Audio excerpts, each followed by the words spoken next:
Jean-Paul Sartre, Baudelaire. Déterminer quelle fut la vocation, destinée choisie, appelée, à tout le moins consentie, et non destin passivement subi,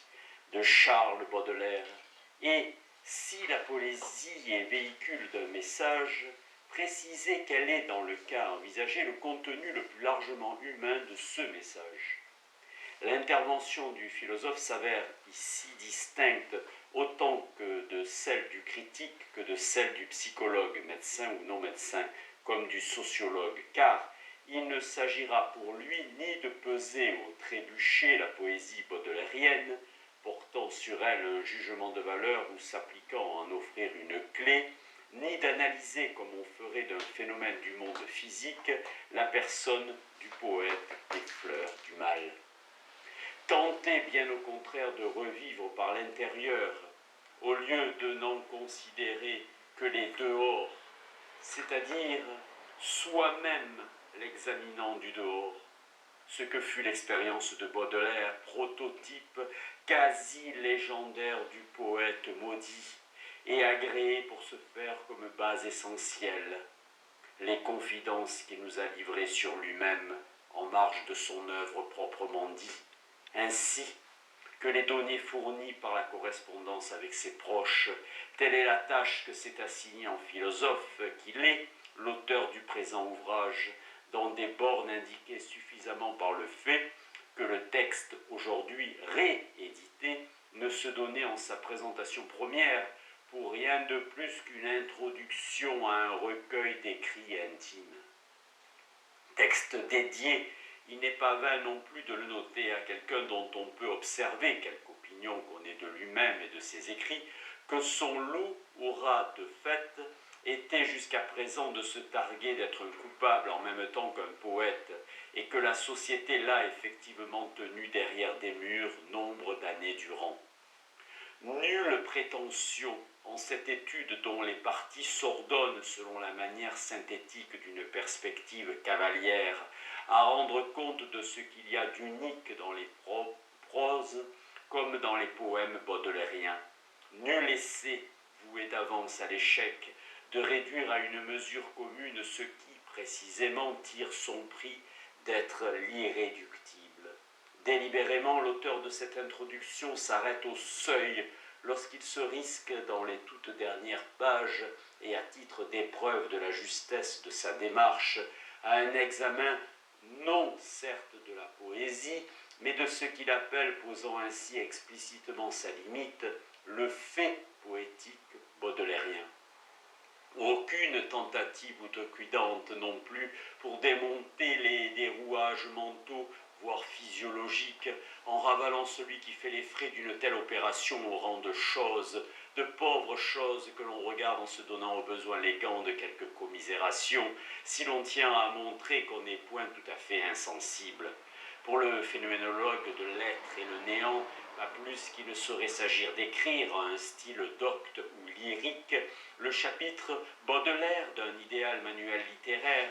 il n'est question de fourrer à son tour benoîtement les pattes dans une vie exemplaire de poète, ajoutant une explication de son cru à d'autres et parfois des plus basses explications.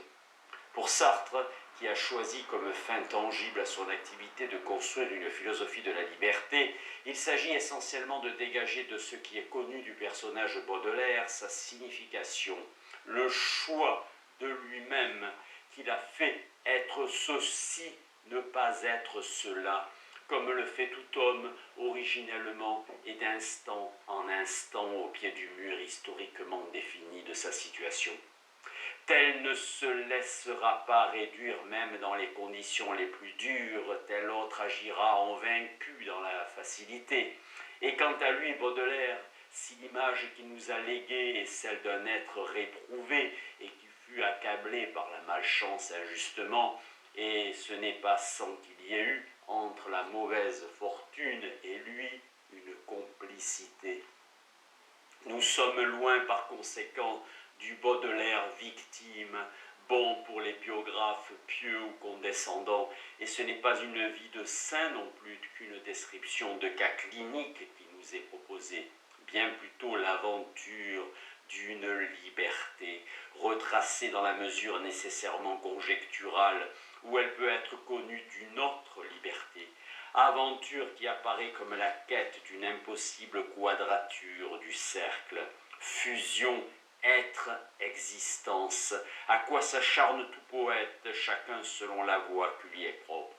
Aventure sans épisode sanglant, mais qu'on peut néanmoins regarder comme appartenant au tragique, en tant qu'elle a expressément pour ressort la dualité insurmontable de deux pôles, source pour nous sans rémission possible de troubles et de déchirements. Aventure où, suivant les termes de la conclusion, le choix libre que l'homme fait de soi-même s'identifie absolument avec ce qu'on appelle sa destinée,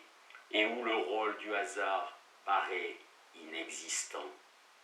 Abstraction faite de ce qui pourrait être repris par d'aucuns quant à la thèse elle-même, qui admet pour principal postulat les idées de l'auteur, touchant à ce qu'il nomme le choix originel. N'y aurait-il pas quelque abus dans cet effort de reconstruction rationnelle, prenant pour objet un poète aussi difficile que le fut Baudelaire à insérer dans un schéma?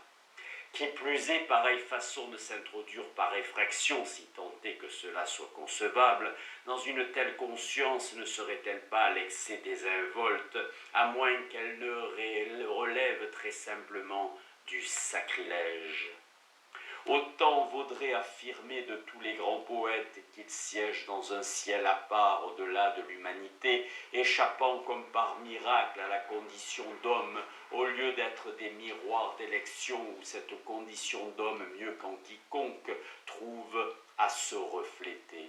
Si grande poésie il y a, il sera toujours juste d'interroger ceux qui voulurent en être les porte-paroles et d'essayer de pénétrer au plus secret d'eux-mêmes afin de parvenir à se faire une idée plus nette de ce dont ils rêvaient en tant qu'hommes. Et quel autre moyen, quand on cherche cela, que de les aborder sans transe ni balbutiement de religiosité, armés du maximum de rigueur logique, et d'en user à la fois avec eux, si jaloux qu'ils puissent être de leur singularité, comme s'ils étaient des prochains avec qui l'on se tient de plein pied. L'entreprise de Sartre, à coup sûr fort osée, ne témoigne cependant d'aucune irrévérence à l'égard du génie de Baudelaire, d'aucune méconnaissance non plus, quoi qu'on en ait pu dire, de ce que représente en lui de souverain la poésie. Réserver un domaine interdit, celui même de la poésie comme telle, où le rationalisme n'a que faire. Il reste que cette poésie est venue jusqu'à nous comme le produit d'une plume dirigée par une main, et que cette main elle-même est émue à travers l'écriture par la visée qu'un homme faisait d'un certain but. À tout individu qui sait lire et pour qui ce qu'il lit est un motif de réflexion, licence entière doit évidemment être laissée d'appliquer les ressources de son intelligence à l'élucidation d'un tel but. Semblable tentative qui tendent en dernière analyse à s'éclairer soi-même sur sa propre poursuite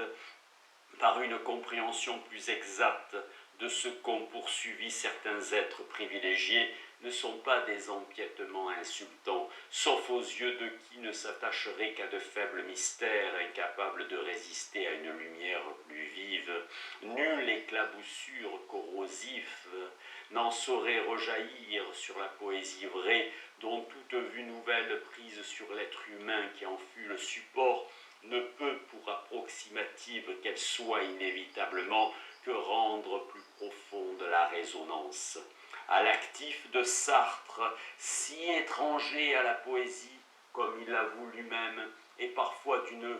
raideur singulière, c'est le moins qu'on puisse dire envers ceux qui en sont les tenants passionnés, comme en fait foi par exemple l'exécution sommaire du surréalisme qui figure dans son essai « Qu'est-ce que la littérature ?» Il doit ici être porté non seulement d'avoir su dégager quelques harmoniques, pas encore mises en relief de l'œuvre